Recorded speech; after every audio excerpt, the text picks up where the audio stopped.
Hi, my name's Chris Miller. I'm the founder of Cluless Creations and also the director for Operation Gavel, our first episode project. I have here Joshua Keyser. He also plays Sergeant Corval in the movie, in the scene, and he's also our writer for all the other episodes outside of the first episode. The first episode is written by myself, and Josh is in charge of everything else after that. So, welcome. Thank you very much for coming. Thank you for having me here. So, tell me a little bit about your involvement in the next episodes. In the next episodes, to help out with the process of telling the story, I did pick up the mantle of writing, and basically just helping flesh out the events that our Marines are going to be going through, how they're going to handle their situations with the miners, and show their problem-solving skills. Nice, or lack thereof. Or lack thereof. Josh and I go way back. We've been friends for decades, since high school, I guess. Junior high school. And this isn't our first film project with one another. What did we do this before this? We did Beowulf. Beowulf, yes. There is a Beowulf video out there somewhere. I know that lost, there hopefully are, forever. There are a couple of men that threaten to put that on YouTube every once in a while, so you may find Beowulf at some point. So the first episode is almost done. What was your... So tell me, what was your favorite part? I mean, not necessarily the acting part. I mean, it could be the acting part, but is there anything in particular that jumps out at you as most enjoyable? Oh, goodness. The most enjoyable part of episode 1 would be... So many, you just have a hard time. There are a lot of things. I really liked seeing the actors, everyone who was taking a part in it, and seeing them come together and get their lines going and taking on these different personas. And nobody was given, I mean, aside from the lines, nobody was given any kind of direction in terms of what their characters were, aside from you're a sergeant in the Marine Corps and you're a private in the Marine Corps. And yeah, I think that's the biggest challenge for all of the actors is we're taking the lines and creating a brand new person as we go. Right. After taking control of the writing and the direction of the story, is there anything... So, is there any projection of you personally in Corval? Like, did you project anything like, this is who I think I would be, or did you... I mean, you knew that you were going to be playing the character, so did you approach the writing any differently? The way I approach the writing for Corval is a lot... I'd pretty much say is the opposite of the way I would pretty much handle any situation.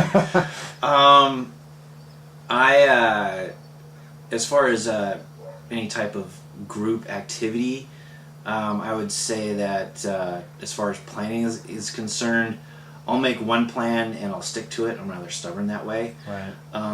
Thinking on the fly is a little more difficult for me to do because I don't like change. So that sounds familiar. It's a lot. It makes an interesting experience for me to play a character that is thinking 2 steps ahead and willing to change a decision at a moment's notice, right, because it's the better decision, it's the better thing to do at that time. Right. What would you say was the, I don't want to say the worst part, but the most challenging thing for you personally while filming episode 1? And, what little of episode 2? The most challenging thing is remembering everything that is written down. Yeah. Lines. The lines are the most difficult thing for me, and even the stuff that I've written, I still have difficulty remembering the stuff that I wrote down.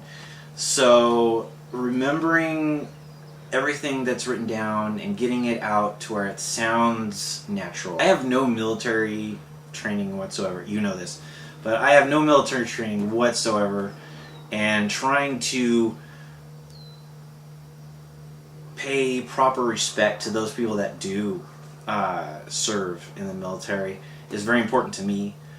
So making it sound authoritative and natural was the most very difficult as well. Right. Well, I mean, these Marines, they're elite special forces. They're used to operating within their small area of expertise. Right. And they're going to be thrust in the future into situations that are going to call for them to work a lot within the bigger cog, the bigger machine of the Colonial Marines. But there are going to be some situations, I think, that are going to really force, especially Corval, to expand his boundaries, work with other difficult people within the Corps, civilians, corporate people. He's going to have to learn to work with different personalities. I think this is a good little first snippet. Please check us out, www.Cluless Creations. Drop the E after the word clue. We'll post this online. We'll try to get a couple more interviews with some of the other cast members. We'll be seeing Josh again in future interviews. But I hope you've enjoyed it, and I hope that this gives a little bit of insight, maybe stirs a little bit more excitement and anticipation for the first episode, which will be coming out hopefully in April, mid-April. That will be our release after, of course, we all get to see it first, right? So that's the fringe benefit of being the creators of it. We get to see it before you get to see it. So yeah, we call dibs. Right, and that's the other thing is you haven't seen anything other than the part that you've acted, and that goes with all the other actors. So the way that the actual film is being created, it's done very piecemeal. So we have certain people who are available sometimes, and other people who aren't available all the time, right? Because we all have real jobs. Yeah, we're all chomping at the bit to get to see the whole thing put together, because we can imagine what's going on, but we don't know everything that's going on. So, yeah, and especially for the script parts that I've written, I can only imagine what it's going to look like in my head. Once it's put together by Chris, I mean, it's going to be something new and completely surprising for all of us.